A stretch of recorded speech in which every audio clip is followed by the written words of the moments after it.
Hey, Thank- how are we? Really good, thank you. So, first question I've got, I know you've been calling out a lot of people. One of them's Conor McGregor. Someone else from the UFC who you actually mates with now, Jorge Masvidal. You never know the way the fight world works at the moment. He could be potentially stepping into a boxing world ring in a couple of years. If that was to happen, who do you think would win? Uh, it's hard to say. I've never sparred against him, but obviously he's a great striker, one of the best strikers in the world. And again, that probably wouldn't happen for a couple of years. And I don't like fighting my friends, so probably wouldn't happen. But yeah, I guess like you said, you never know. Mhm. And I know you said you don't like fighting your friends, but is there still a potential fight between you and Logan Paul? I know you teased that a couple of times. It depends what day you ask us, right? I think a lot of people want to see that. I think it would be massive, but at the end of the day, our parents don't want us to do it.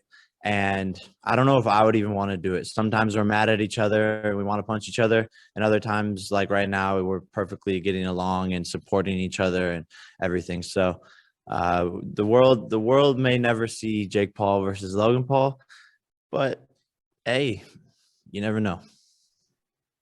All right, next up is Jake Bennett. You're up, Jake. Hey, Jake Bennett here with Music News and Rumors. It's good to be talking to a fellow Jake. How's it going? Yes, sir. I like that name.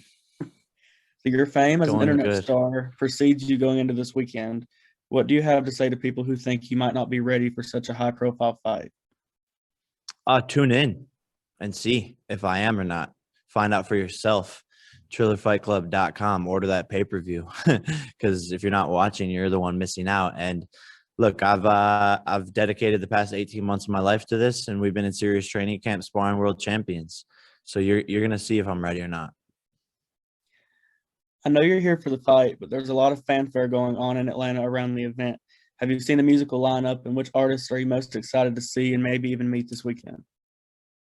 Yeah, I mean that's the beautiful thing about this event is that it's more than just a fight. It's entertainment all the way around, and I'm excited for all the performances. I think each and every one of them brings a different genre of music, and it's gonna be incredible. I'm obviously a believer. Been a believer for a while, so excited to see Justin perform. And he's obviously a boxing fan, which is why I think he did this. And so hopefully we get to kick it after. All right, and now next up is Theo Salon. Theo. Hey, how's it going, Jake? Going good, man. Thank you. Appreciate you for taking the time. So, so you've mentioned kind of like, disproving the doubters and the haters and, wanting everybody to tune in and kind of see what you've been working on. And, we've seen comments from people, like KSI saying, oh, do the world a favor and knock Jake Paul out. I'm wondering, one, is all of that kind of like hate fueling you? Is that a motivating factor?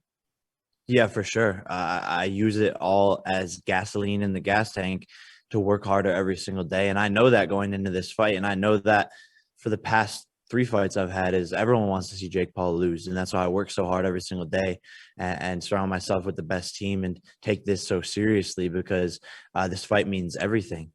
Losing is not an option, quite literally. It Gotcha. just isn't an option in my head, and it's not it's not going to happen. And I've put in the work, and that's why I'm confident in my ability and confident that I will come out on top. Yeah, I feel that. And then are there any like kind of comments or people in particular that you kind of have bookmarked in your mind, like, oh, I can't wait to kind of like show them wrong? No, no, no, no. I think there's a long list of people that I don't really keep track of it. I'm excited for Dana White to lose $1 million, but other than that, I'm going to prove millions and millions and millions and millions of people wrong. And they have, like you said, motivated me to become the best version of myself over the past couple of years. All right, next up is Boxing Social. James here for Boxing Social in association with Betfred. How are you doing, Jake? You all right? Yes, sir. Chilling, enjoying the moment, man. This is crazy. Headlining a fight and my third fight, and it's massive. I mean, Justin Bieber's performing, and this could be one of the biggest pay-per-view events in history. So, just enjoying the moment. Happy to be here. I've got a couple of questions for you, Jake. This boxing path that you're on right now, there's this expectation from the fans who are watching this for you to eventually fight KSI. It's in the comments, it's in the socials. They'll type for you to fight KSI. Like, have you had any contact with KSI in the lead up to this fight, and do you think he still wants to fight you? I don't really want to talk about him anymore.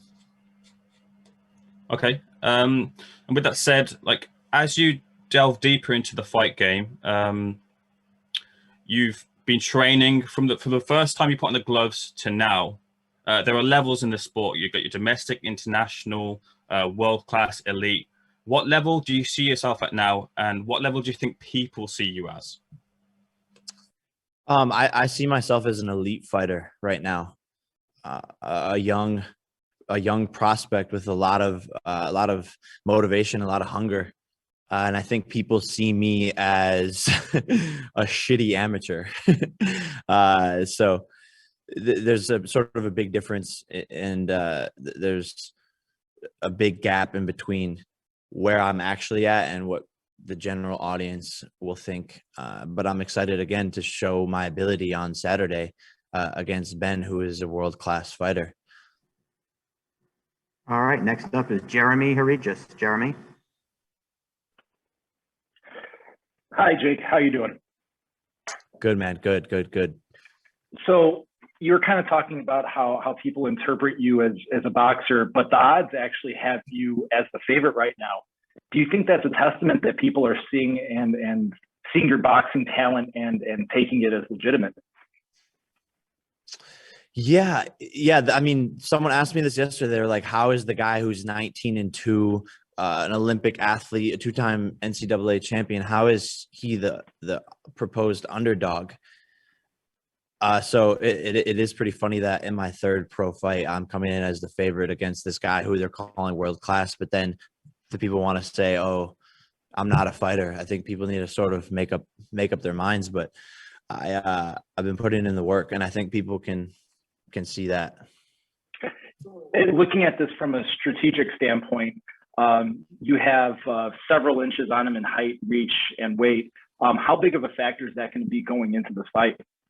I think it'll be massive. Ben's not used to fighting at this weight, and that's another thing that people aren't even talking about. They talk about his cardio being so good, but he's lugging around an extra 25 pounds coming out of retirement. I'm ready to go into deep waters. He's used to fighting guys his same height. Masvidal, I've been training with Masvidal a bit, and it's like I'm towering over Masvidal. That's the type of guys that Ben is used to fighting, and people always say when they meet me, they're like, "Damn, you're big. You're bigger than I thought," all the time. And so that'll play a huge factor, and he won't be able to get close to me. He won't be able to do all the things that he's planning on doing. He's talking about coming in with defense and pressure. That pressure and him coming forward is going to get him knocked out.